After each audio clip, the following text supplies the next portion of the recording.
The sunset painted the entire sky, in shades of red as the prairie wind howled through the bare branches of the oak trees. Elias Boone rode his horse slowly back to the ranch when the wind carried a chilling sound, the creaking of a rope. He pulled the reins. At the edge of town, beneath an old oak tree, a body hung limply. The twilight stretched its shadow across the land like a gash in the earth and sky.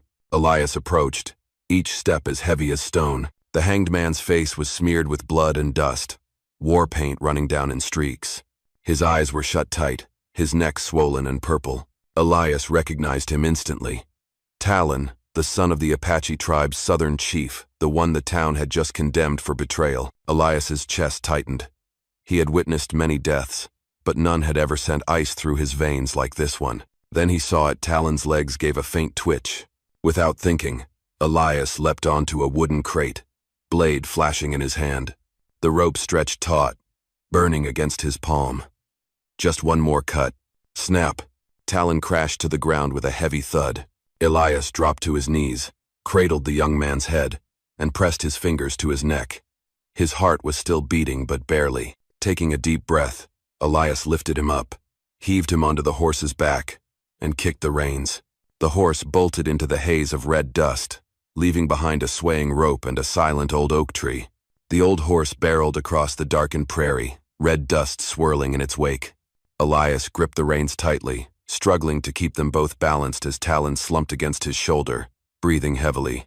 Every faint heartbeat pulsing beneath his fingers sounded like a ticking clock. If he was even a little too late, the young man would die. By the time they reached the crooked gate of the ranch, Elias jumped down and dragged Talon inside. His ranch was now just a shadow of its former self, fences leaning, the roof of the stable gaping open, the old wooden house reeking of mildew. But tonight, it was the only refuge they had. He laid Talon down on an old blanket near the fireplace and lit a fire. The flickering yellow light danced across the young man's face, a deep red mark where the rope had dug in, blood seeping from the corner of his mouth, but his eyelids twitched slightly, a sign of life. Elias took out his knife and cut the rope still cinched around Talon's wrists, then gently massaged them. In the haze of smoke and flame, Elias froze. The scene pulled up memories he had long buried.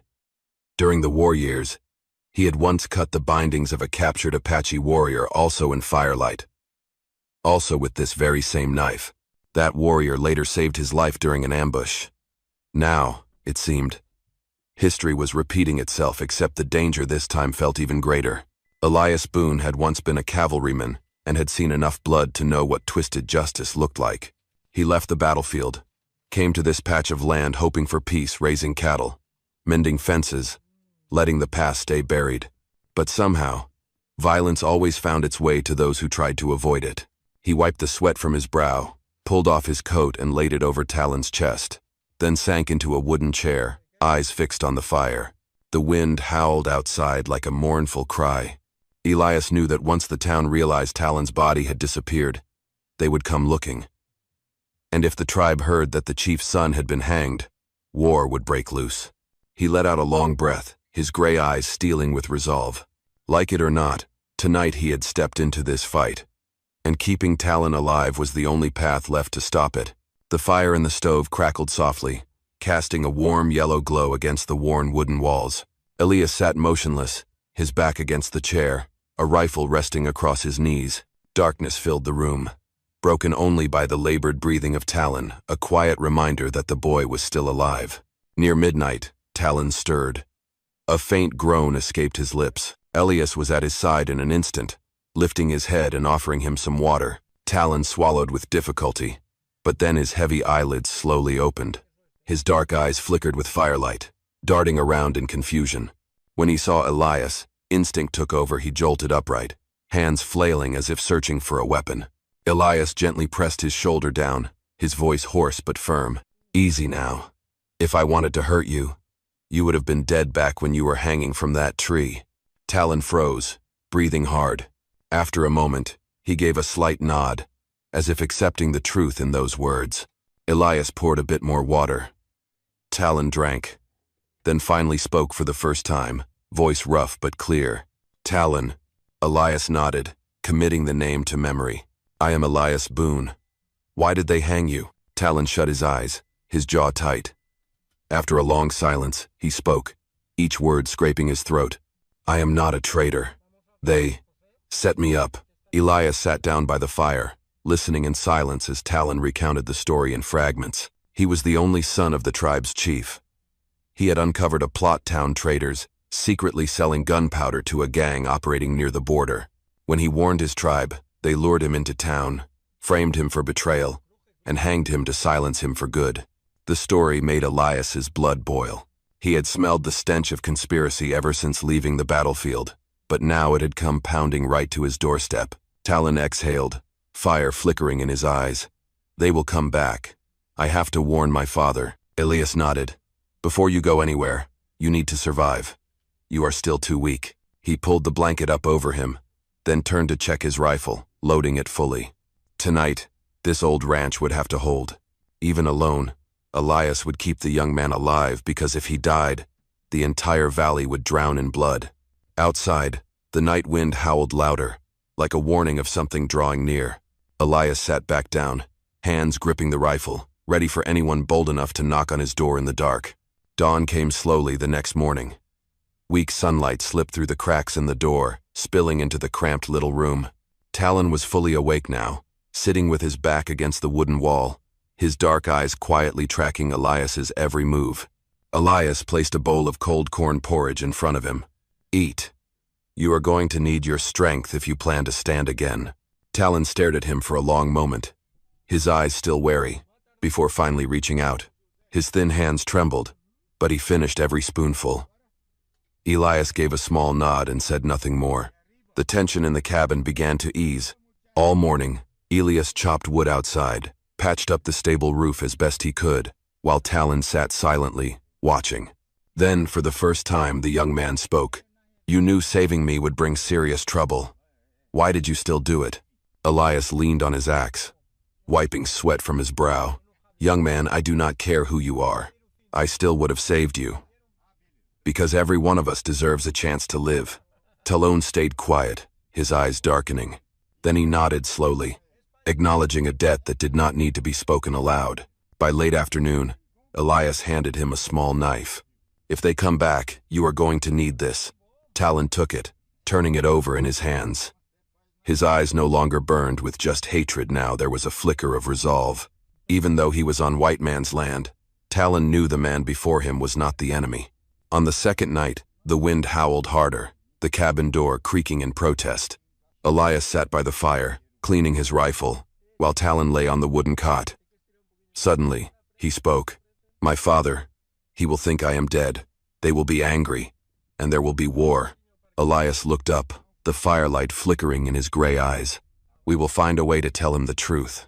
But first, you need to be strong enough to ride. Talon tightened his grip on the knife and gave a firm nod. In that moment, between the two men, an invisible bond was formed built on trust. Outside, the darkness thickened. In the night wind, Elias heard the sound of hooves echoing in the distance. He stood and moved toward the door. Talon sat up, his hand resting on the knife handle. On the far horizon, a few small flames moved through the black torchlight, and the sound of hooves grew louder by the second. Elias turned back, loading his Winchester, voice low and steely. Stay quiet. They are coming. It is going to be a long night. Thank you for being here. If this story brought back memories of dusty sunsets, or the sound of hoofbeats echoing in your heart, subscribe to my channel. So each day we can sit down together, and I will tell you another tale from the Wild West. The sound of hoofbeats grew louder by the second, pounding against the earth until the ground itself trembled. Elias stood motionless in the doorway, his Winchester gripped tightly in his hands. Inside the cabin, Talon sat still, his shadow flickering on the wooden wall with the firelight. In moments, torchlight flooded the yard. Over a dozen riders from the town surrounded the ranch. Leading them was Morrison, the saloon owner, known far and wide as a troublemaker. He sat firm in the saddle, his belly bouncing with each step of his horse, shouting above the howling wind. Boone, I know you cut that savage loose. Hand him over, if you want to live to see another few years. Elias stepped fully onto the porch, his tall, lean frame casting a long shadow in the firelight. Talon is no traitor. If you want him, you will have to go through me first. Murmurs rippled through the crowd. followed by the sharp click of guns being cocked. One rider pointed his weapon toward the cabin. "You got no right to harbor a criminal," he yelled. Elias raised his Winchester and leveled it straight at the man. "And you have no right to hang someone without a trial." The air turned heavy, drawn tight like a bowstring. Just one shot, and the whole place would erupt into a battlefield. Inside the cabin, Talon gripped his knife, his eyes blazing. Elias knew he was ready to rush out if things went south. Then, from the distance, came the haunting call of an Apache war horn, long and echoing. The townsmen froze, some glancing over their shoulders in panic. Moments later, another wave of hoofbeats approached, low, steady, and thunderous. From behind the ridge, dozens of riders emerged. Feathers and war paint glimmered in the torchlight. Over 50 Apache warriors encircled the ranch, forming a tight, unbreakable ring. Morrison went pale, shouting orders for his men to fall back, but it was too late. One rider broke from the circle and rode forward. It was the Chief Talon's father. He wore a deerskin robe, and his face looked carved from stone. He stopped at the gate, his voice deep and firm. "White man, you saved my son?" Elias tightened his grip on the rifle, then slowly lowered the barrel, locking eyes with the chief. "Yes, and I would do it again, if I had to choose." Silence fell. Every eye turned to the chief, then to the cabin door, where Talon was now rising, stepping out into the light. The cabin door swung open. Talon stepped out, still weak, but his eyes burned bright. The firelight revealed the dark red rope marks across his neck, a living testament to what had been done. The town's riders fell silent, their faces showing clear shock. The chief slowly dismounted, his boots landing heavy on the ground. He stood face to face with his son, his expression carved from stone. "They say you betrayed the tribe, that you sold our secrets to the townspeople." Talon lifted his chin, voice hoarse but unwavering. "I did not betray anyone. It was Morrison and his men who sold gunpowder to the raiders near the border. I tried to warn the tribe. They tied me up, accused me of treason, and tried to silence me."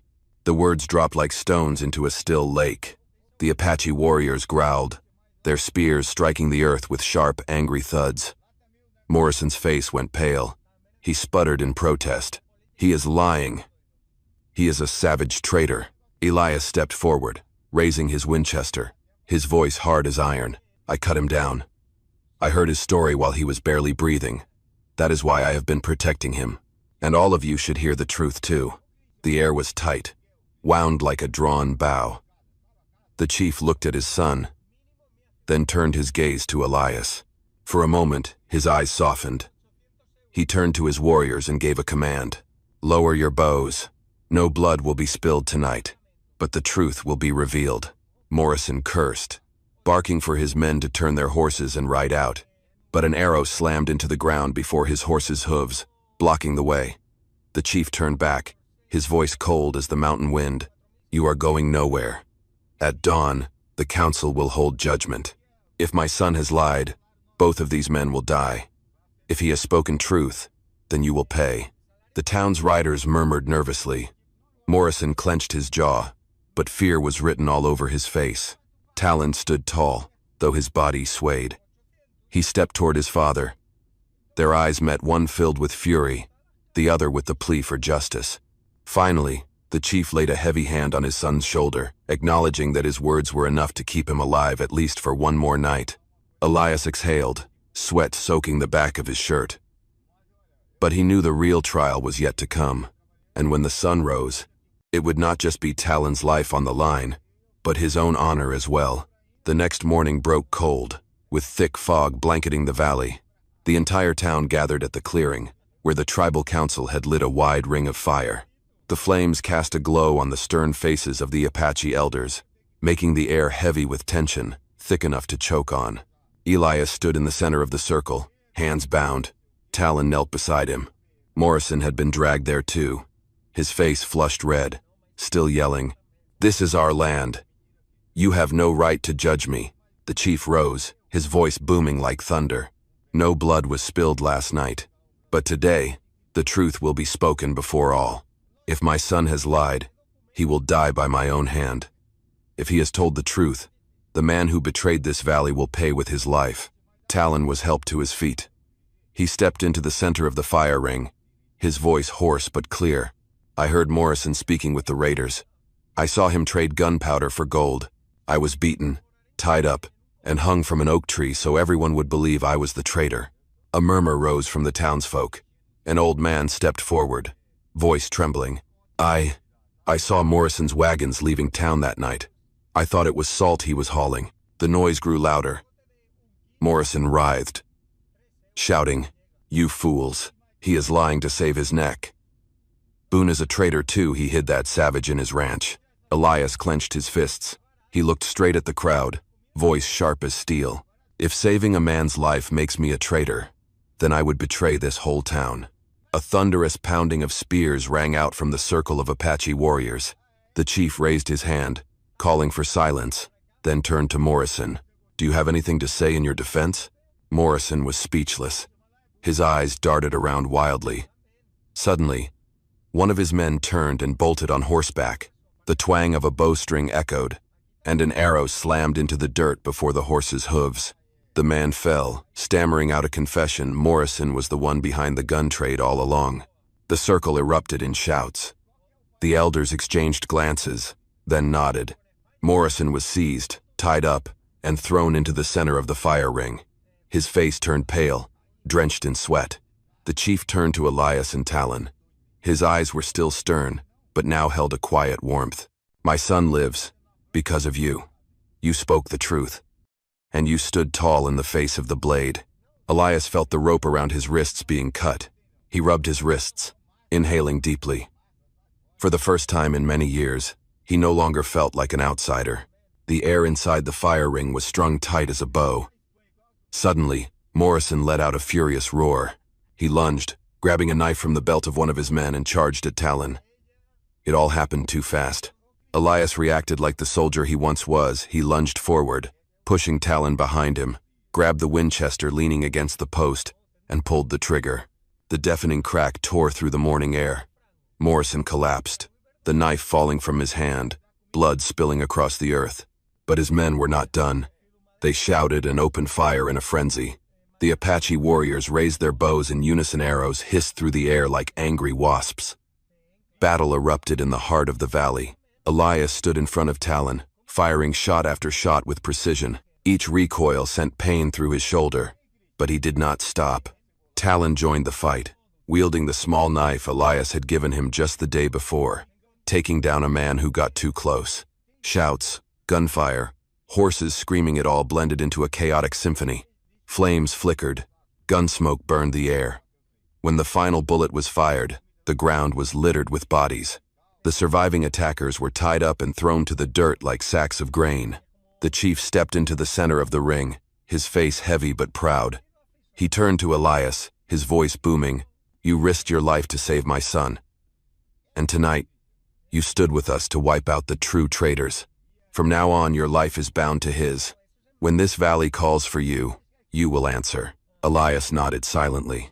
He looked at Talon, now standing tall, his dark eyes burning with resolve. In that moment, Elias no longer felt like an old rancher. He was a man with purpose once more, a man who could still fight for truth and for justice. As the sun rose fully over the valley, its light cut through the lingering haze of gunpowder. Elias stood, rifle slung across his shoulder, his shadow joining with Talon's and the Apache warriors.